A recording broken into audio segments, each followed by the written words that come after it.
source for everything paranormal. ParaX.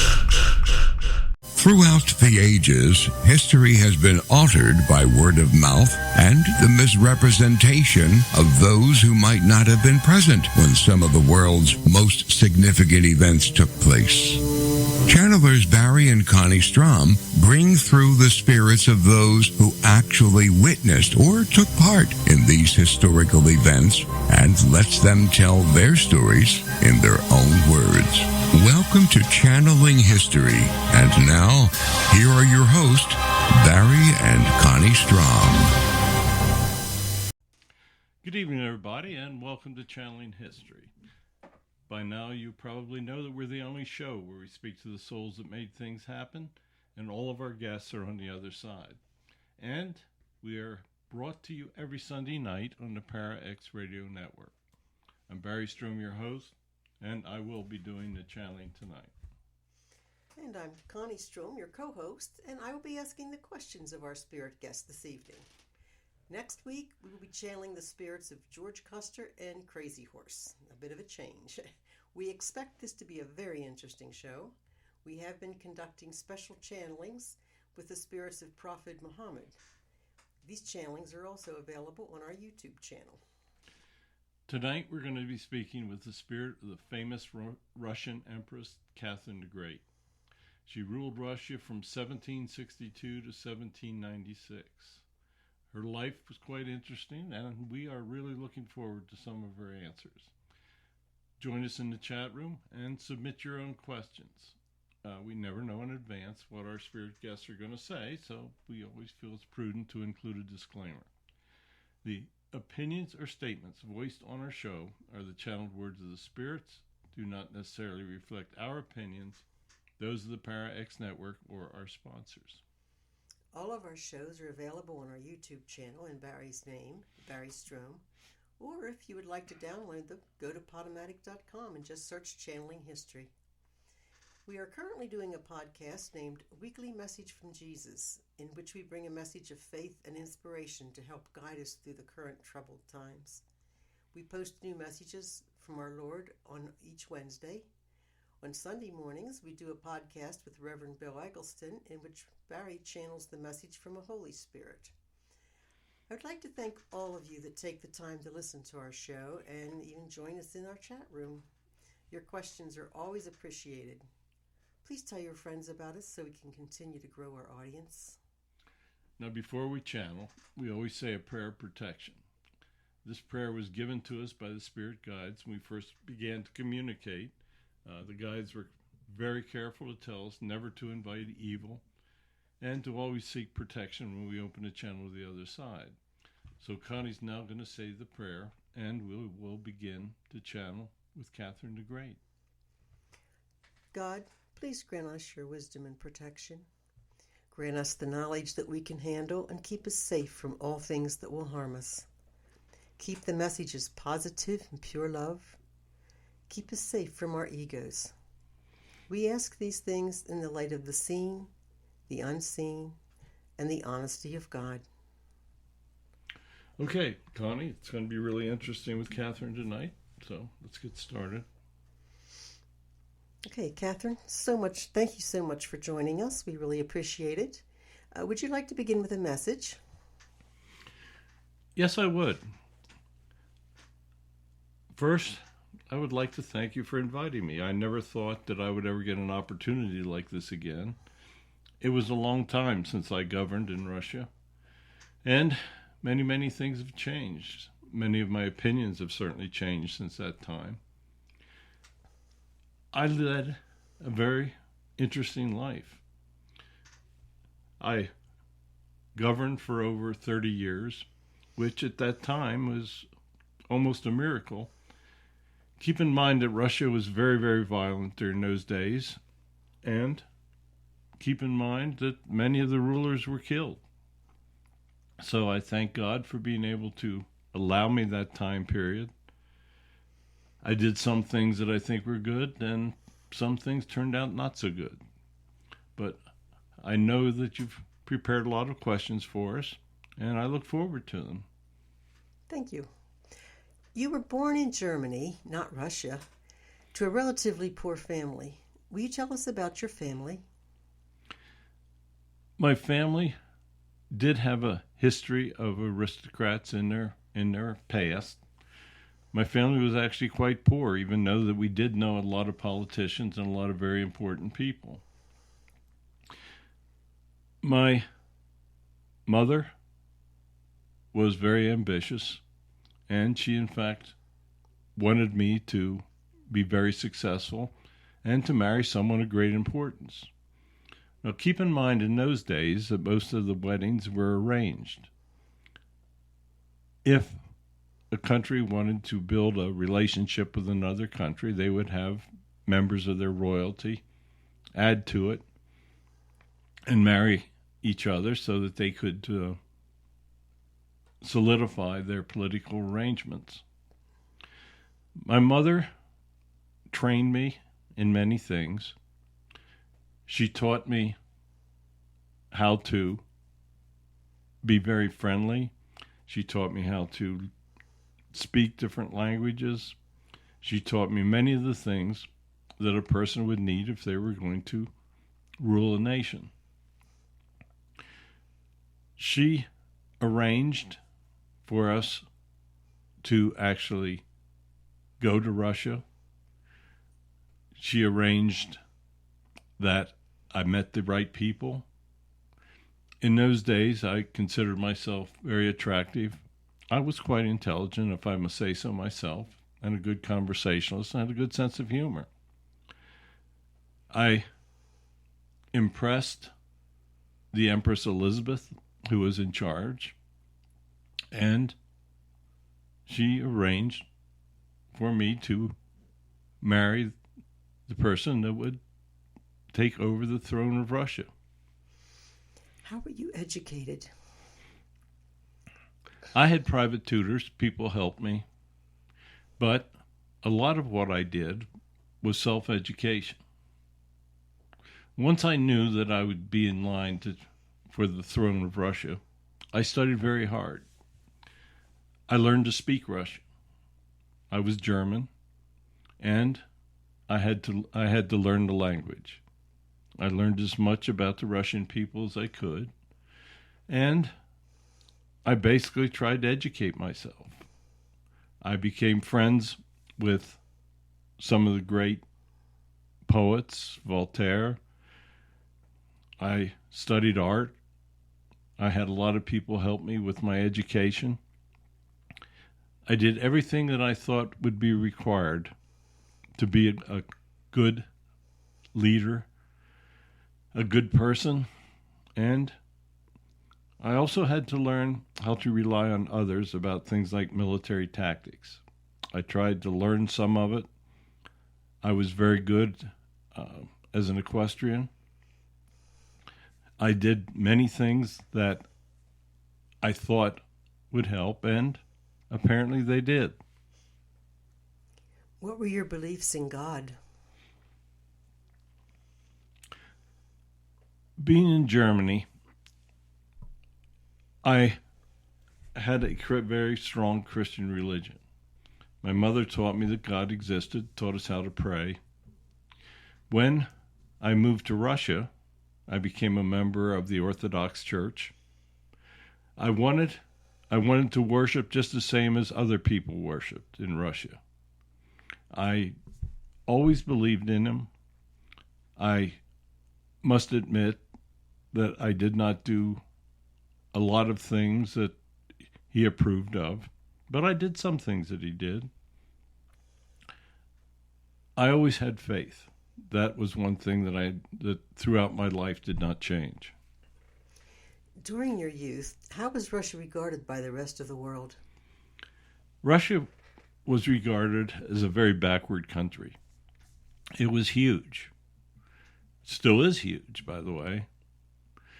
But it had a caste system where many of the poor people and workers were serfs. A serf was basically a servant of nobility. They worked the farms. They could actually be sold.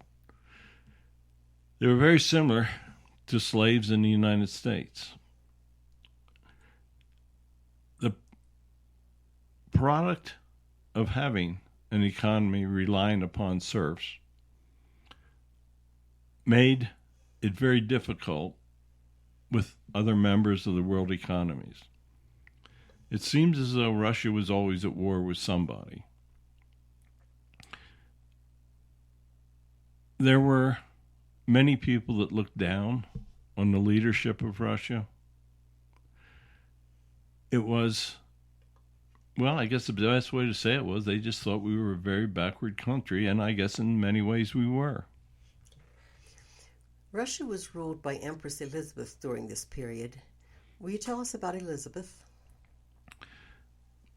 Elizabeth was a fairly good ruler. She was strict. She relied upon her military. She had good political advisors. She was a very stern person, and she knew exactly what she wanted for the country. She had no inhibitions about the serfs. Now keep in mind that the vast majority of people in Russia were in the lower class. There were members of nobility, but their numbers were not nearly as great as those that were relied upon to do the work. I really cannot criticize her because she is the one that chose me to marry Peter. He was actually my second cousin, and he was the one that Elizabeth had selected to take over the throne of Russia. Were there any formal rules for succession to the throne of Russia? No. In countries like Great Britain, it was bloodlines. People, the sons of rulers, were chosen to take over.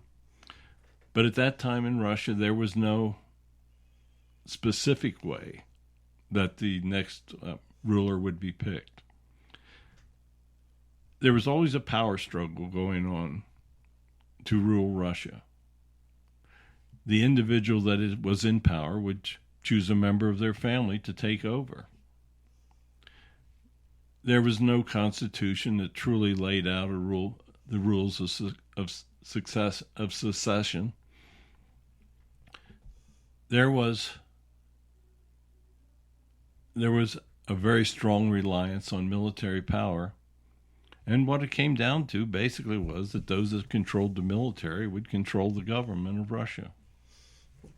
Did you truly want to become the Empress of Russia? Yes. My mother had instilled that idea in me from the time I was born and could understand. She taught me what was required. And yes, I must admit that I truly wanted to be the Empress. Will you tell us about Peter? I never liked Peter. He was my second cousin. I'd met him when I think we were 10 years old. I found him to be a very childish and disgusting person. I thought that somebody else would be far better to control Russia. Sadly, I must admit that I married a person that I actually detested. What did you dislike the most about Peter? I think Peter had mental problems. He was also from Germany. He supported the country of Germany, and Russia has a long history of wars with Germany. Peter wanted to be a great military person. He, believe it or not, played with toy soldiers. He just had a knack for making the wrong political decisions. He irritated the wrong people. He even tried to confiscate property of the Orthodox Church. Once he took over as ruler, the people truly disliked him. The military leaders disliked him, and the nobility disliked him. Peter was a very, very easy person to dislike. So how did you handle? What was it like being married to Peter? I tried to basically ignore him. In the beginning, he wasn't yet the ruler of Russia. I really disliked being around him. I was a fairly loving and passionate person. Peter was pretty much the opposite. He was cold towards me. We had a terrible personal relationship. Needless to say, we did not have the sexual relationship that we should have had. Peter was a very troubled person. Did Peter ever know that you were having relationships with other men? And if so, how did he respond to that? After a while, I turned to individuals. I needed to be loved. I had a part of my personality that required being close to somebody. I wanted to be happy. There were many things that I wanted, none of which Peter could give me. I turned to an individual that was fun to be around. We had a wonderful relationship. We could talk. Peter did the same thing. He had mistresses. I realized what he was doing, and he realized what I was doing. We had such an unpleasant relationship that we would not bring subjects up that we did not like. I reached a point that I really didn't care. I hoped that he was having a relationship with another woman, because I certainly didn't want to have a relationship with him. During your marriage to Peter, you had a son, Paul. Was Peter the father? I do believe that Peter was the father. We very rarely had sex, but I must admit, when Paul was born, I had doubts who really was the father.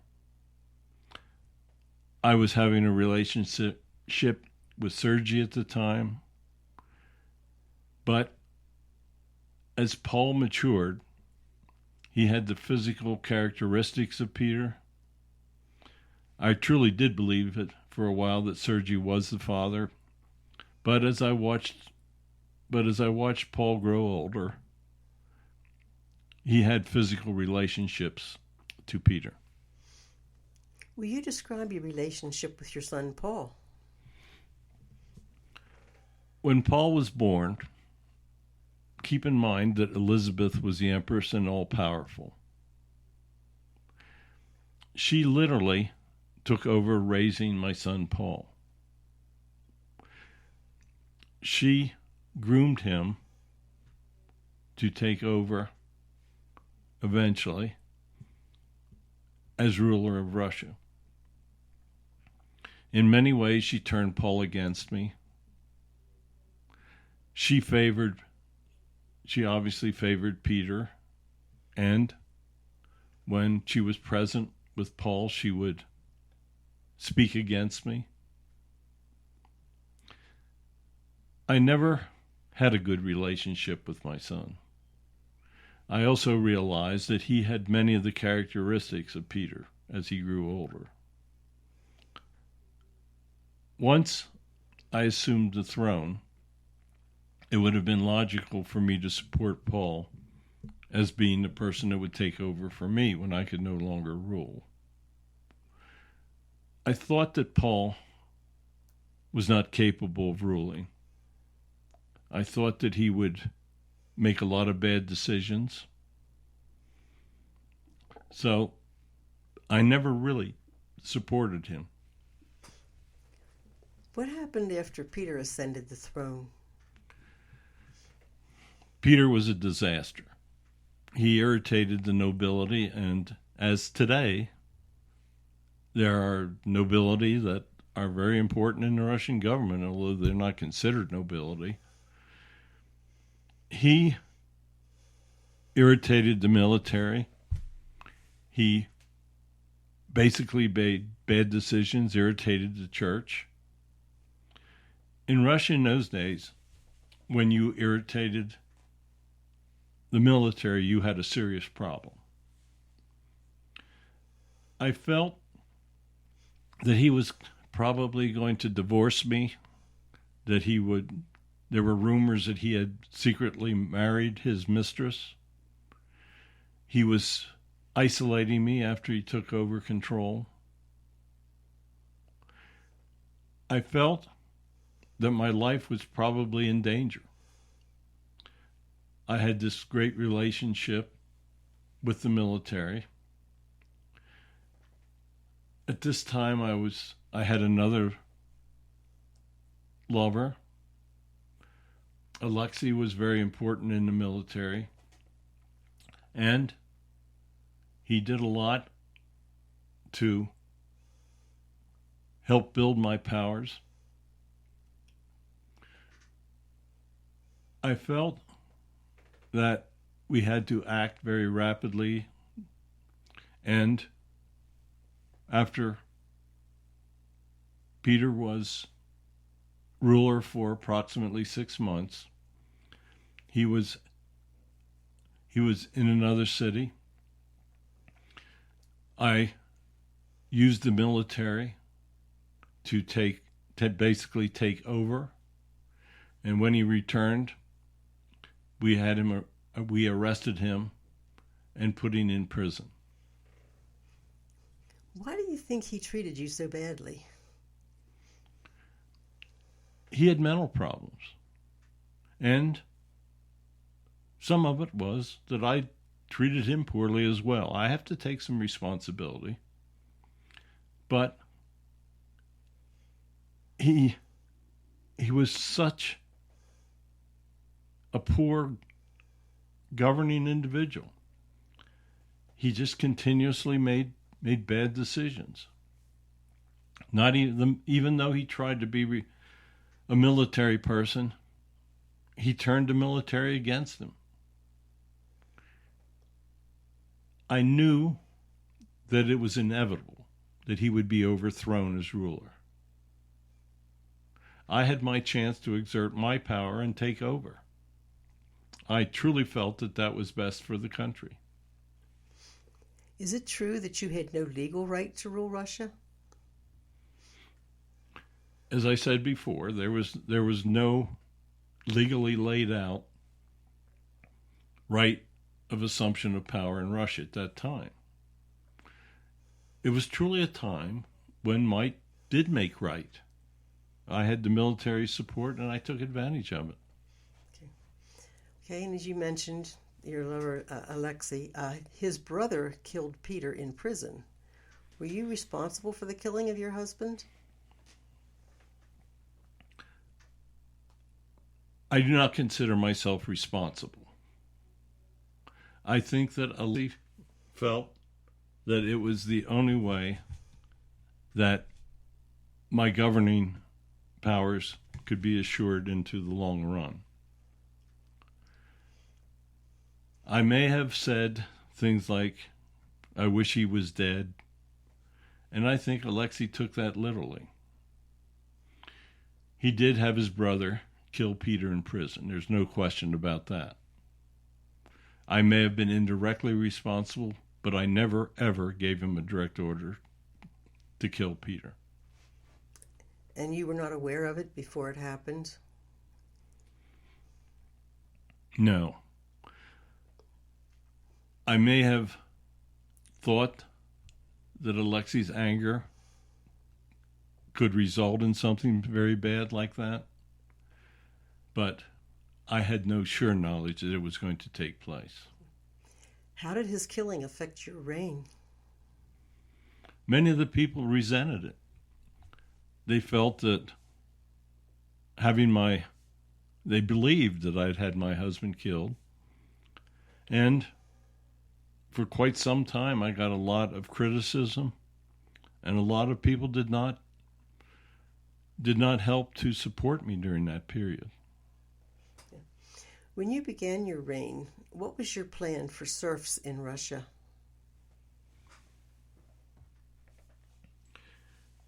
Serfs were very highly mistreated in Russia. They were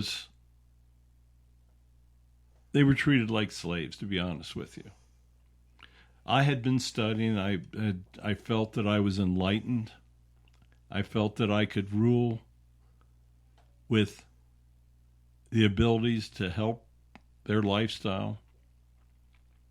I felt that as long as the serfs were treated as they were, that it would be very difficult for the country to truly advance and to join the other major countries of the world. I actually laid out plans for having the serfs become more independent. The nobility that was supporting me relied upon the serfs for their economic ways of life. And they resented the fact that I was trying to take away their free labor and sources of income. I knew that if I upset the nobility, that my reign would be very short. So I backed off on the ideas that I had. I'm sorry I did it, but if you look at the history of the times, I really had no choice. Okay, I have a question from one of our listeners. What did you think of the American and French revolutions at the time? I thought that they were indicative of what could take place in Russia. I feared that the serfs would mobilize, create their own military, and assert their powers and take over control of the country. I did not approve of the revolutions because they frightened me, because I knew that whenever individuals are controlled by another individual, that the possibility of uprisings and of taking power by force truly exists. There were many times during my reign that people did truly try to overthrow my power. But I had a strong military, and I made sure that I made decrees that would support my nobility. Actually, when I heard of the revolutions, I feared that they could take place in Russia as well. Okay. Could you explain how, when you began your reign, you felt you were an enlightened ruler? I had studied for the years before Peter took over as a czar. I had made friends with people in other countries. It was a time of enlightenment. People were writing about sovereignty. They were talking about freedom. They were talking about helping people. They were talking about artwork. They were talking about many things. It was a time, well, they called it the time of enlightenment. I wanted to be part of them.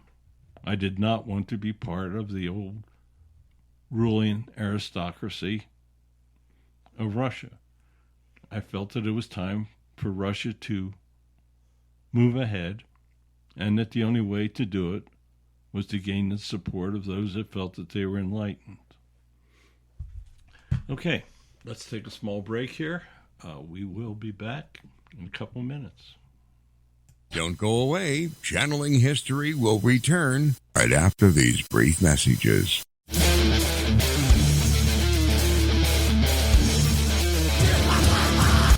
order for the light to shine so brightly, the darkness must be present. Tune in every Monday at 10 o'clock for Dark Sun Rising on the Para-X Radio Network. Hi, this is Marla Brooks from Stirring the Cauldron. Thursdays are a great night on the Para-X Radio Network. We start off the evening with Journey into the Light, Chapter 3, with your hosts, Psychic Little T and Tabby Cat Gash at 7 p.m. Eastern. Then, on the first and third Thursdays of the month at 8 p.m., it's Tango and Friends, hosted by Bruce Tango. And on the alternate Thursdays at 8 p.m., tune in to Stirring the Cauldron, the archive podcast. Every week at 9 p.m. Eastern, join me on Stirring the Cauldron Live. And then at 10 p.m., stick around for New Aeon Now with Lily Alley, Davron Michaels, and Christine Matza. Finally, to round out the night, join Dr. Kelly Renee Schutz on the Paranormal Encounters podcast. All this every Thursday, right here on Para-X. Have you ever wondered what Jesus and his followers would say if you could receive their messages today? In his new book, Spirits Speak, Channeling Jesus and the Holy Spirits, channeler and author Barry Strohm answers those questions for you. Using his gift of spirit communication, he brings you messages from such Holy Spirits as Moses, John the Baptist, Mary Magdalene, Mother Mary, Jesus, and even Mother Teresa and the Reverend Billy Graham. They discuss topics that are important for contemporary life in these troubled times. Spirits Speak, Channeling Jesus and the Holy Spirits is available on Amazon, Barnes & Noble, and other booksellers. Signed copies are available on the author's website, spiritspredict.com. After reading this book, you will never again say, "What would Jesus say or do?" Welcome back to Channeling History. Now, here are your hosts, Barry and Connie Strohm. Welcome back, everybody. I hope you're enjoying the interview with Catherine the Great. So, Connie? Okay. Catherine, many of the enlightened rulers of your time moved their countries towards sovereignty. You believed yourself to be enlightened, yet ruled with supreme and ultimate power. How can you explain this? Russia was not ready for sovereignty.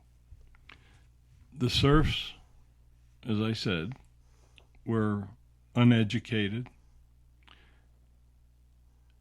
They were not supported by individuals with great power in our country. The nobility required that the serfs remain in the positions basically of slavery.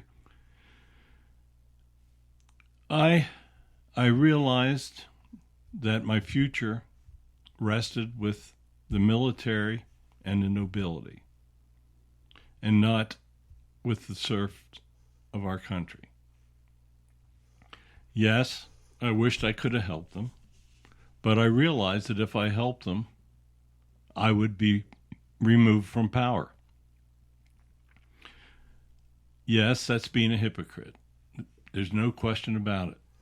But I had to make the decision whether I wanted to stay in power or whether I wanted to set out on a program of wide political reform that would have essentially brought freedom to the serfs and ended the ability of nobility to profit from their work. I chose to stay in power, and it's about that simple. Through your concepts of enlightenment and education, you did attempt to improve the lives of the Russian people. Were you successful? I tried to do it in ways that would not upset those that were supporting me.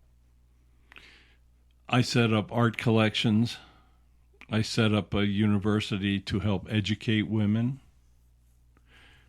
I did a lot of things. I did set up some social programs that helped the poor. But I could never achieve the level of help that I would have preferred to have done. I tried to help individuals indirectly. I ordered the construction of cities. I increased the size of the Russian Republic at the time. We had to do it through war, sadly, but we established seaports on the Black Sea. We did many things that provided for the people. By having a seaport, we could increase trade. We could bring more product in. I tried to do many things to help the people, but as I stated earlier, there were limits to what I could accomplish. What was your relationship with Voltaire? I thought that Voltaire had one of the greatest minds. His writings were incredible. I could write letters. I could ask him questions. He would respond to them. He was a strong supporter of mine. Voltaire was a very talented person, and I loved the abilities to call him a good friend. As a woman ruling a major country, did you find any problems that a man would not have had to face? Absolutely. Now, Elizabeth had reigned before me, so there were people that were used to the fact that a woman was capable of ruling the country. They would treat me differently than they would have treated a man. They would not speak negatively much in front of me. They would be more chivalrous to me. Where they would threaten male rulers. They would work through my advisors to tell them what they really wanted. Women were held in very low regard during this time frame. Much of it was that they were limited in their education. The fact that I never married brought some resentment from other world leaders. I think they felt that I required male assistance, and I did have it. I had great advisors. I had a strong military. I tried to listen to what they told me, but I would try to make the final decisions. And sometimes I was accused of micromanaging. But yes, they definitely treated a woman ruler much differently. You had a love for fine art. Will you tell us about that love and about when you started the Hermitage Museum? Fine art was something that I just fell in love with. We had wonderful masters during that time. We had people capable of doing wonderful pieces of artwork. Most of the art of the time was religion-oriented. We had plenty of artwork with angels, and it just was something that I fell in love with. I studied it. I tried to understand the different techniques. I tried to learn about the works of the different masters. And once I had access to the wealth of the country, I directed some of it towards purchasing artwork, which I made available for people to come and see in the different museums. I did not buy the artwork so that I could just hoard them and enjoy them myself. I thought that art would provide a case for people believing that the Russian people were truly capable of having culture. It was just something that I truly loved. What do you consider your greatest accomplishment as the Empress? Lasting for over 30 years. Keep in mind that during my time, many of the rulers of the world were assassinated. Many were taken from office. There were many uprisings. The pattern of revolutions such as took place in the United States, in France, it was just simply a time that to remain in power was a great feat. Okay, getting back to the art bit, could you tell us more about starting the Hermitage Museum? The other great countries, especially France, had their wonderful art museums. I felt that I could emulate that. I felt that art was a way of building the culture of a country. We had some great Russian artists. I tried to recognize them in their work. I tried to build a facility and a collection that would show the other world leaders that maybe Russia was capable of moving out of the Dark Ages. Why did you choose to never marry again? My marriage was such a disaster. Had I married, then I would have been sharing the power. As it was, by not marrying, I was in complete control, and I did not have to truly ask anyone for advice. In those days, had I married, the other world leaders would have chosen to have conversations with my husband. I did have many relationships with some of the most brilliant and handsome men that were part of our nobility. I had a need for personal relationships. I needed to be loved. But I also knew that if I married, the way the world would look at me as ruler would change drastically. What was the characteristic you considered most important in your personal relationships?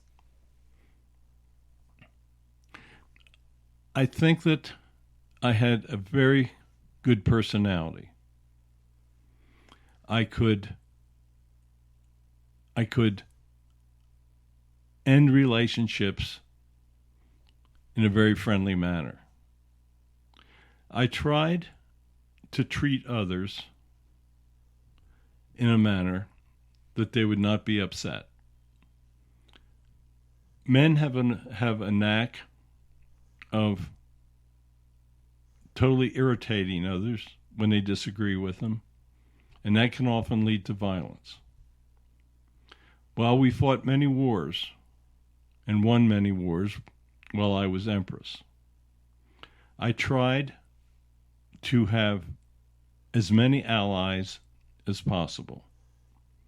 I think that my personality was the biggest consideration in allowing me to remain in power for such a long period of time and of having so many people in government support me.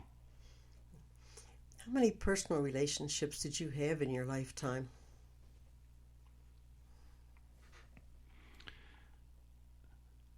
I had quite a few. I would think probably between 12 and 14. As I grew older, I think I relied on younger individuals for the relationships. When people grow old, they do not appreciate the loss of attractiveness and the other things that go with it. I truly needed to be with people that I could laugh and be happy with. And I did not hesitate to do so. Okay, we've got some more questions coming in from our listeners. One, what did you think of Joseph Stalin and the communism in Russia? It made me sick. We had always attempted to have the status quo, and even though the serfs had a difficult life, they had a life. When Stalin came in, he imposed many, many rules.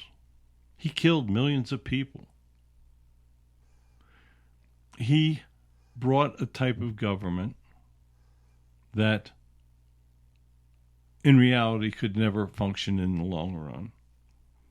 Those of us on this side that watched were very sad when it took place. Okay, another question from a listener. Today, what do you think of Russia's likelihood of existing into the future?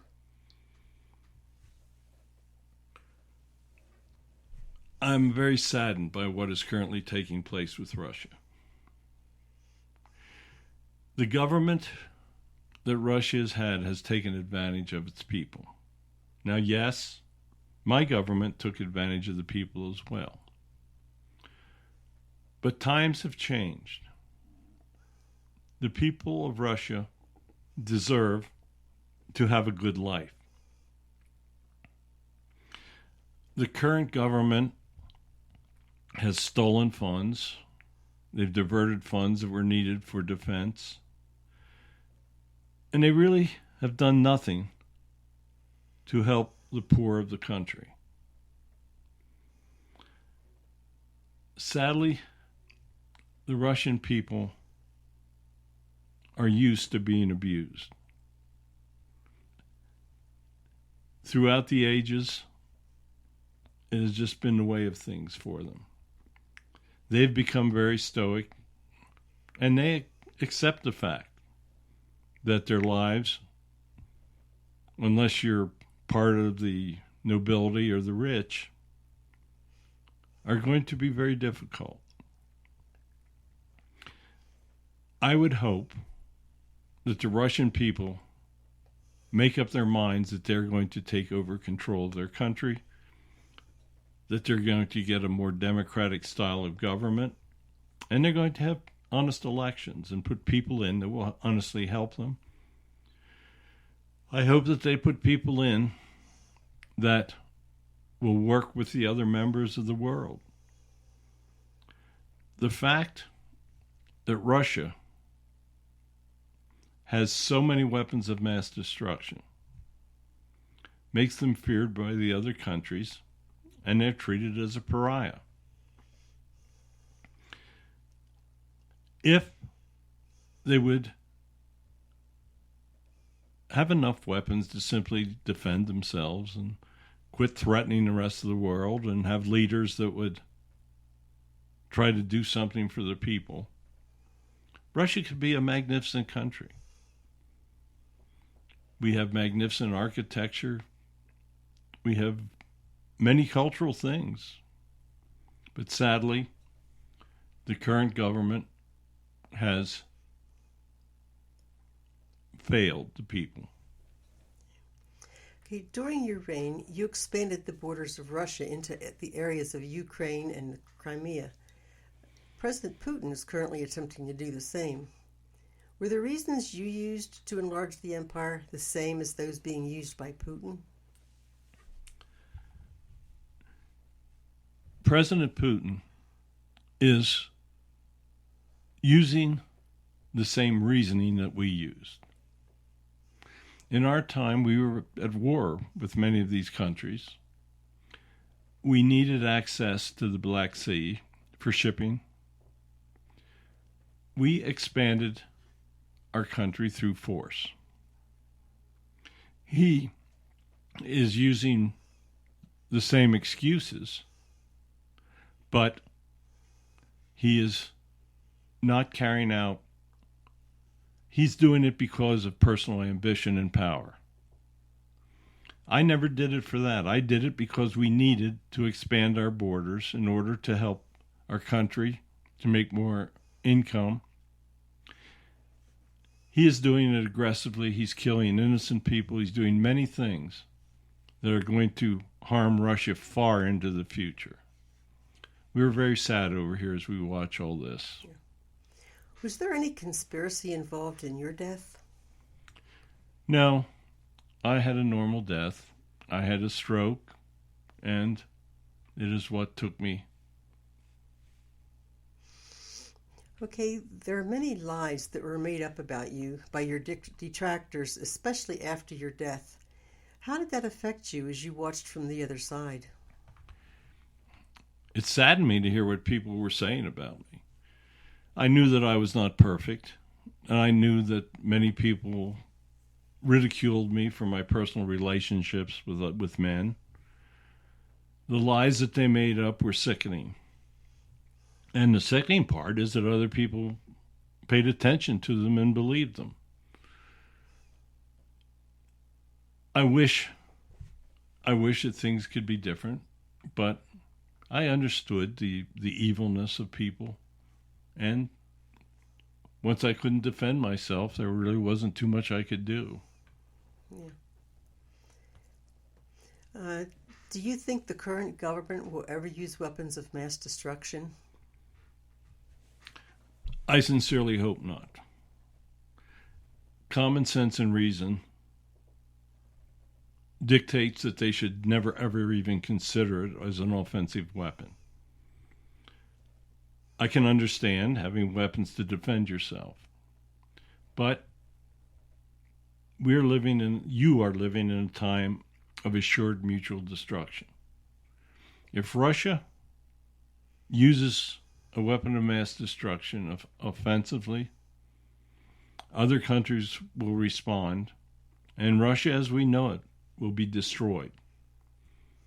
I cannot imagine that any political leader would order a first strike knowing that it was going to result in the death of all of his friends, his family, all of those around him, and that the country would be destroyed. I truly hope that they at least show common sense in that respect. What do you see as the future for Russia? Russia has a very, very difficult time in front of it. As I said, they're being treated as a pariah. They're killing innocent people. They're doing war crimes. They're doing many things for which the rest of the world is going to retaliate against them for a long time. And they may even lose the war. Russia is in a position that they have made ridiculous decisions. What they have done will affect them far into the future. And they need better minds to make the decisions. And hopefully the Western world will take pity on them. But they will not do it if they think that communism is going to continue to exist. Okay, were you sent back by the guides to lead Russia? Yes, I was sent back, and I did my best. When I returned, I was judged harshly in certain areas. I should have done more for the poor, but I was definitely sent back in order to try to help the people of Russia. Okay, unfortunately, I don't have time to get to any more of my questions from our listeners. There were some good ones there, but do you have a final message for us, Catherine? And thank you so much for joining us this evening. Thank you for allowing me to come through.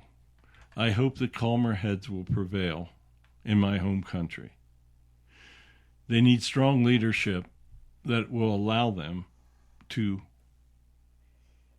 be accepted by the free world.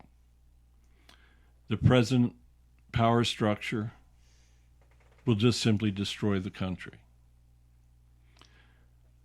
I know that many of you out there think that Russia will simply get what they deserve, but there are many, many wonderful people that live in Russia. They have been mistreated through the years. I'm sorry that I helped mistreat them in the past. Currently, they have to understand that what they're listening to are many lies. They need to understand what it is like to be a participant in the free world.